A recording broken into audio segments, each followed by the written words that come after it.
Hi, my name is Denise Jones from BERNINA of America. Welcome to BERNINA Creative Studio. Today we're going to make a t-shirt quilt. You will need 20 t-shirts, some 2.5-inch wide strips, pre-cuts work fine, fusible interfacing, and foot 97D.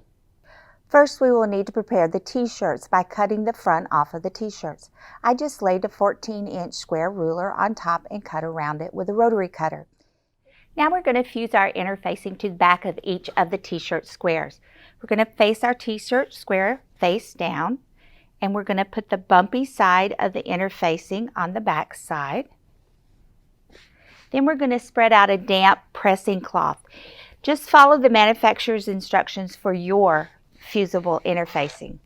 We're going to fuse it to the back, and we're going to do all of our squares, and then we'll meet back here to trim up. Now you're going to pick 10 of your interface squares that have smaller graphics on it, and we're going to trim away some of the blank spots so that we can add 2.5-inch strips around it. It doesn't matter how much you trim away or if you do it straight or at an angle. We're going to add enough strips to all of these blocks to make them 14 inches.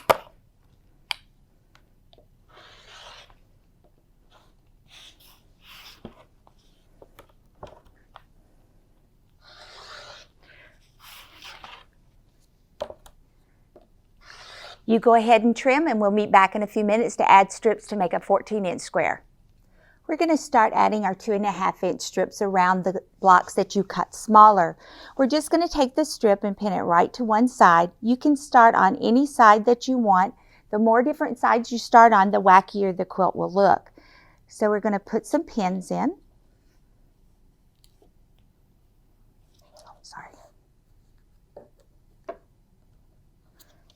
And then we're going to stitch with 1/4 of an inch. Lower my foot and just begin to sew.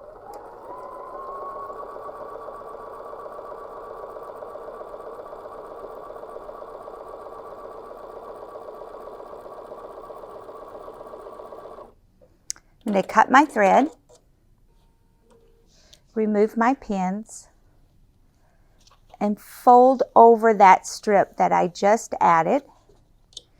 And I'm going to use a ruler to trim it so it's straight with the side that I'm going to sew the strip onto next.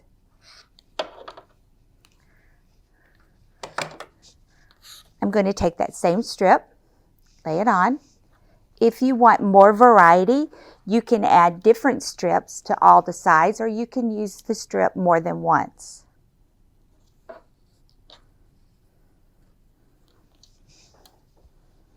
I'm going to lower my foot, and away we go.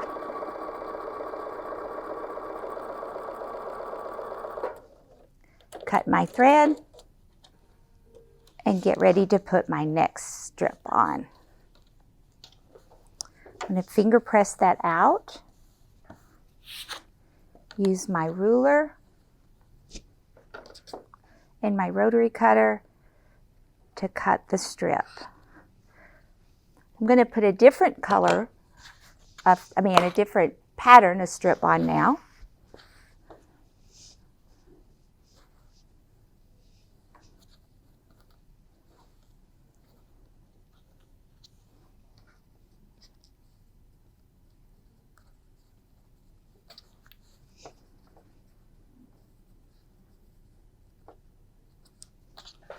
And stitch it on.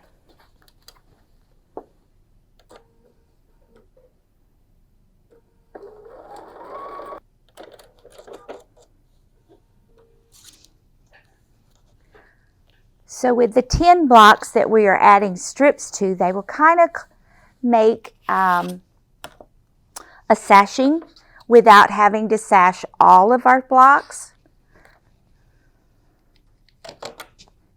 We measure this one and see if it's long enough, and it is. So we'll just go ahead and add it to this one.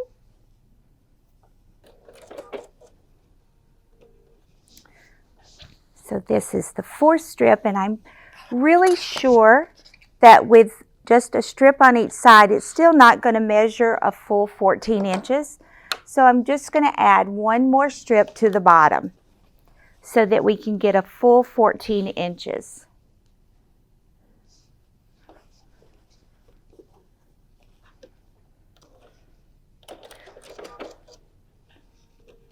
So let's take a quick measurement, and if we don't have 14, we can add one more. And we need to add one more. I'm going to add it to the top just to give some variety.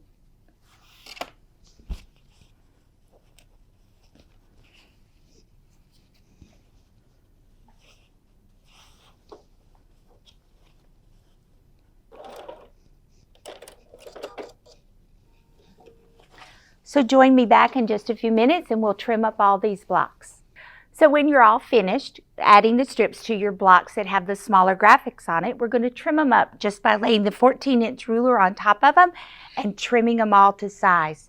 When you're finished trimming them all, lay them out in a pleasing manner.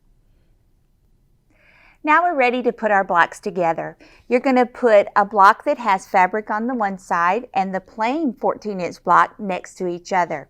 So you're just going to pick them up, put a pin or two in them, and stitch them together.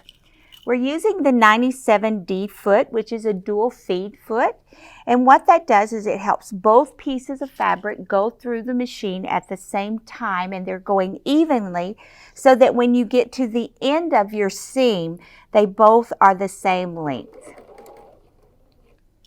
So you're going to take the blocks from your layout, sew them in rows, and then sew the rows together. With all your blocks and rows sewed together, it's time to quilt it. You can quilt it as you desire. If you're using a sit-down machine, you may want to pin baste your 3 layers together or spray baste them all together. When using an iron-on interfacing on the back of your blocks or a spray adhesive, it's always a good idea to lubricate your thread. I did lubricate my thread and I used a 100 top stitch needle to do our project today. If you're quilting on your domestic machine, you may want to use a walking foot so that you can use a decorative stitch or a straight stitch to quilt it with. I used a cotton batting and a lightweight denim on the back of my quilt, but you could use a cotton blend or a cotton or a minky fabric on the back. Once you have it quilted, then it's time to add the binding.